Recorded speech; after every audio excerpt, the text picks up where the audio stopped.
Hello students, welcome to the channel let's learn English.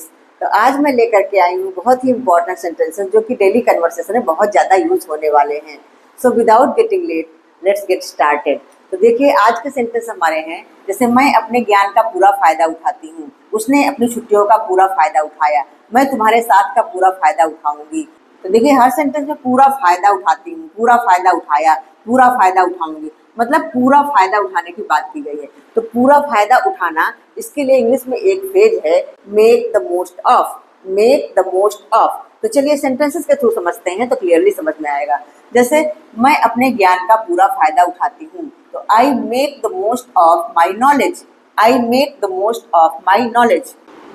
I make the most of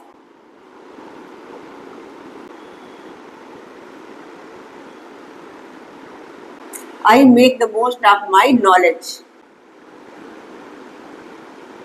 पहला sentence हमारा simple present tense का है, इसलिए वही रूल फॉलो किए गए हैं। सब्जेक्ट के बाद वर्ब की फर्स्ट फॉर्म, बाद अदर वर्ड्स। तो यहाँ पर सब्जेक्ट हमारा आई है, इसलिए मेक हुआ है। अगर सब्जेक्ट ही होता, सी होता तो मेक्स कर देते। ठीक है। अच्छा, नेक्स्ट सेंटेंस है, उसने अपनी छुट्टियों का पूरा फायदा उठाया। अब ये सेंटेंस हमारा सिंपल पास्ट टेंस का है, इसलिए मेक की जगह में मेड यूज करना होगा। तो मेक द मोस्ट ऑफ जो फ्रेज है, इसमें मेक ही मेन वर्ब है, यही चेंज होगी टेंस के हिसाब से।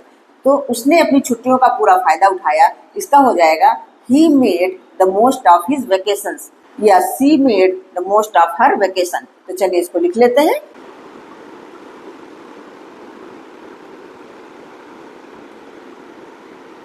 He made the most of his vacations।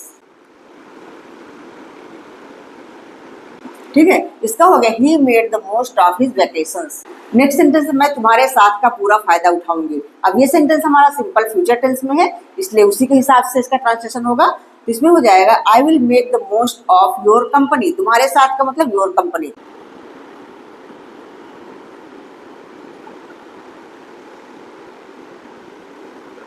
I will make the most of your company। I will make the most of your company।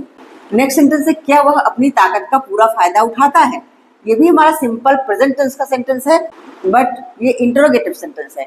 तो इंटरोगेटिव और नेगेटिव में डू और डज का यूज करते हैं सिंपल प्रेजेंट में, लेकिन यहाँ पे हमारा सब्जेक्ट है वह, इसलिए यहाँ डज का यूज होगा। अगर सब्जेक्ट आई होता, यू होता या फिर प्लूरल सब्जेक्ट होता तो हम डू का यूज करते हैं, लेकिन जब ही शी या सिंगुलर सब्जेक्ट होता है तो हम डज का यूज करते हैं। और ये इंटरोगेटिव है, इसलिए डज हम सबसे पहले यहाँ पे लगा लेंगे। तो does he make the most of his strength. क्या वो अपनी ताकत का पूरा फायदा उठाता है। तो does he make the most of his strength.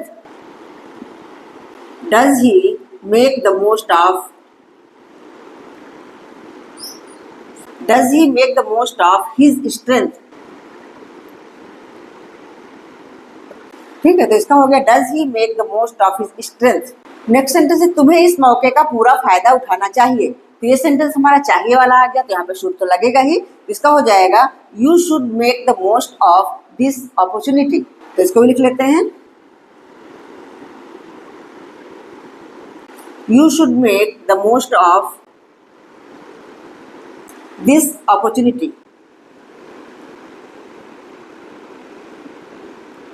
इसका हो गया you should make the most of this opportunity. तो आई होप आप लोगों को ये सेंटेंसेस अच्छे से समझ में आ गए होंगे। Now it's your turn. एक सेंटेंस आप लोगों के लिए, क्या वह तुम्हारी कमजोरी का पूरा फायदा उठाता है। तो इसकी इंग्लिश क्या होगी, let me know in the comments below. That's all for today. See you soon in the next video. Till then keep learning, keep practising. Bye bye.